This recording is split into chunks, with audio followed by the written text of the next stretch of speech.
Why? It's Halloween. It's cool if. Okay, all right, fine, whatever. You're the director. Oh, hey everyone. It's great to see you again. I'm Connor, and this is.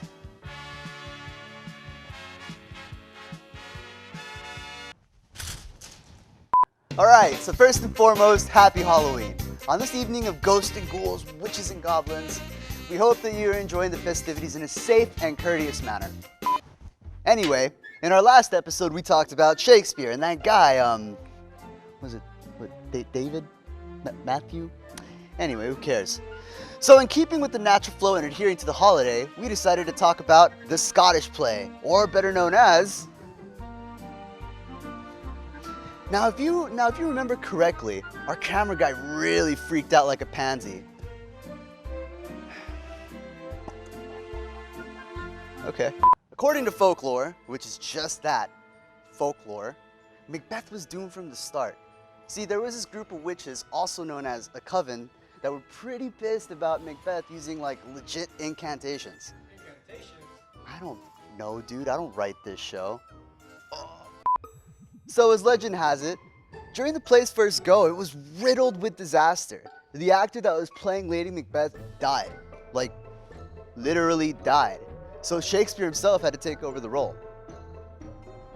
Do you know that like women weren't allowed to like be on stage? Like, so dudes were like the ones playing women. I mean, so like drag was universally accepted, sure, and like that's cool. But like, I don't know, like why couldn't they be allowed to play themselves on stage? Because like, is it like a sexist thing? Like, oh, men can do it better. Men can be women better. That's pretty is why we need feminism. Because birds aren't real. Birds are a simulation. Yeah, no, yeah, I'm cool. It's just, you know, I get really worked up about it, you know. People always trying to silence the voice of the oppressed. It's just... Anyway, other rumored mishaps include daggers, like real daggers being used on stage instead of the props, for the murder of King Duncan. Now, was that a character choice? A metal character choice, but it could have been a character choice nonetheless. And so many more other instances have gone on. I recorded in some book somewhere, I swear. I wonder if we have it. Anyway, are these instances coincidence or are they supernatural? Look, whatever you subscribe to, that's really your deal. But me, being a man of science, I personally don't believe doing something as trivial as saying Macbeth on stage is... What the hell was that?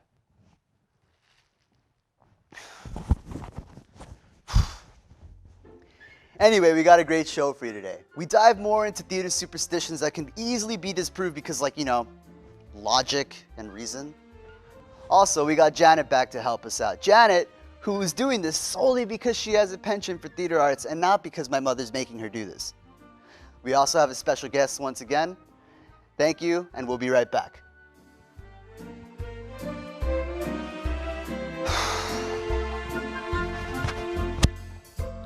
Hey.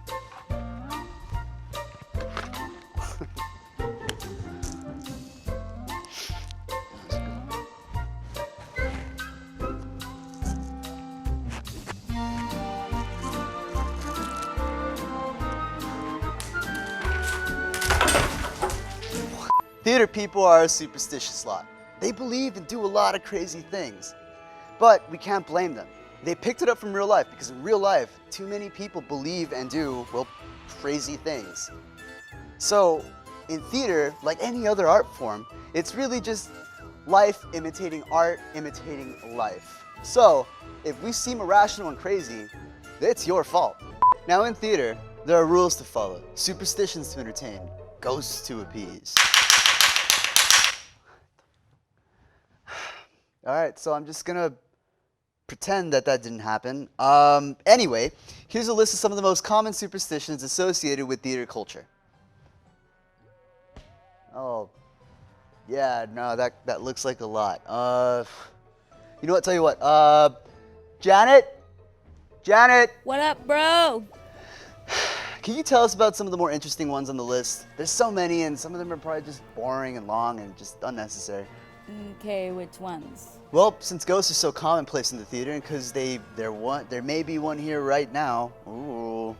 How about you tell us about the Oh, well, the ghost light. Well, whether you believe ghosts are the souls of dead people caught in some eerie limbo, or people from parallel universes who occasionally slip into our own, or just the human mind's coping mechanism that projects an image based on the narrative we've created for ourselves to make sense of the senseless.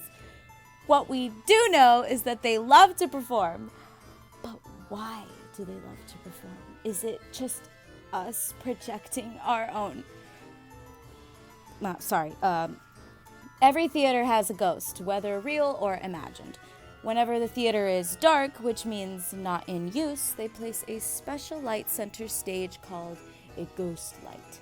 Now, the story of this light is that it's for the ghosts, so they can do performances whenever no one is around. Right, but it's really just so people don't like trip and fall and... But it's really just so people don't like trip and fall and stuff. Well, the story's better! And we need stories to cope with the 2-star experience that is life! Janet, please, can we, like, save the existential angst for after the show? Oh! Flowers. How kind, thank you. Now, humans have developed this habit of gifting flowers to people they want to celebrate, congratulate, feel sorry for, and apologize to. You hope to make up for having wronged someone and thinking that the plants you ripped from the ground are going to negate the fact that you left stuff all over the floor. Well, according to sources that I don't have, but I found people believe you more when you preface your spiel with that phrase. You must not give the leading actress or director flowers before the opening of a show, for they have not earned it yet. Tragic events can befall over such a ignorant gesture. Now, I don't know if there's any, like, reasonable explanation for that one, though. Can just tell me why we can't wear green on stage, please? Now the green. First, when the spotlight was first invented, it worked by burning a chemical called quicklime. Fun fact, this is also where we get the term the limelight from, but it gave off a green hue, so anyone wearing green on stage would disappear. Second, the famed writer Molière, who was wearing green when he died off stage during a performance of his show, The Imaginary Invalid, which revolves around a hypochondriac. Hey, did you guys see this meme? You know we can see you. Oh, isn't that ironic? Is that irony? Who cares, Janet? This isn't the English department. But, in pertaining to metaphor and irony, let's talk about that. Irony, iron, metaphor, metaphor. I'm cool. Thanks, Janet. Did she leave again? No, well, it's because I had one more, and so she just left. And my mom and I are always talking about this, and not just me and my therapist. You know what? It's fine. Thank you. I'll do it myself. So, the peacock feather is apparently bad luck on stage, evil eye or whatever. And to help us dive further into this, we'll have to throw it back. Way back to where all the stories and myths seem to come from. Greek mythology. Here to explain stuff, we welcome to the stage, Euripides! Hey, what's up, man? What's going on? Silence! I will speak now. You can't just tell me to shut. I will make the dark things plain. The peacock, beloved animal to Hera, goddess of marriage, childbirth, family, and women. Sister and wife to mighty, albeit a terrible god person, Zeus! Hear us! Now Hera, goddess of marriage, protector of women, who is such a hypocrite. Man, she punished the women that her husband Zeus defiled against their will. It wasn't their fault, man! As per usual, Zeus finds a poor innocent girl he wanted to do horrible things to named Io. Hera turns you into a cow, because that's an appropriate response to a situation like that, right? She hires Argos, her beloved 100-eye monster, gross, to guard her so Zeus wouldn't come around to save her, or whatever. The least he could do... Zeus hires little messenger boy Hermes to lull Argos to sleep, because this guy would never fully fall asleep. He would have 50 eyes open and 50 eyes closed. They'd take turns! But Hermes, being so good at everything, played his flute and had all 100 eyes out like a light in no time. Hermes snatched up Io, but not before murdering poor Argos in his sleep. Come on, man, was that necessary? Sheesh! Hera, heartbroken over losing Argos, in order to honor the poor guy, took all of his eyes and placed them on the tail of a peacock. The peacock became a symbol of Hera. That's a lot to take in, man. What greater task falls to a man than to help all other men with all he knows and has? Okay, dude, thanks. So since I'm here, I'm having this. Thank you, Euripides. We Hold appreciate on. I'm it. doing a virtual episodic version of Medea at STC Honestly, in McAllen. it was great. Thank you so it's in much. October. Hey! Hey, can we get him off already? I won't have them. And yet another great time. I hope you all had fun because I know I did. So let's wrap up, shall we? Today we talked about the Macbeth curse. Woo! Okay, what the hell is that? At this point, someone's just, dude. Good one. Oh man, I'm so scared. Ooh.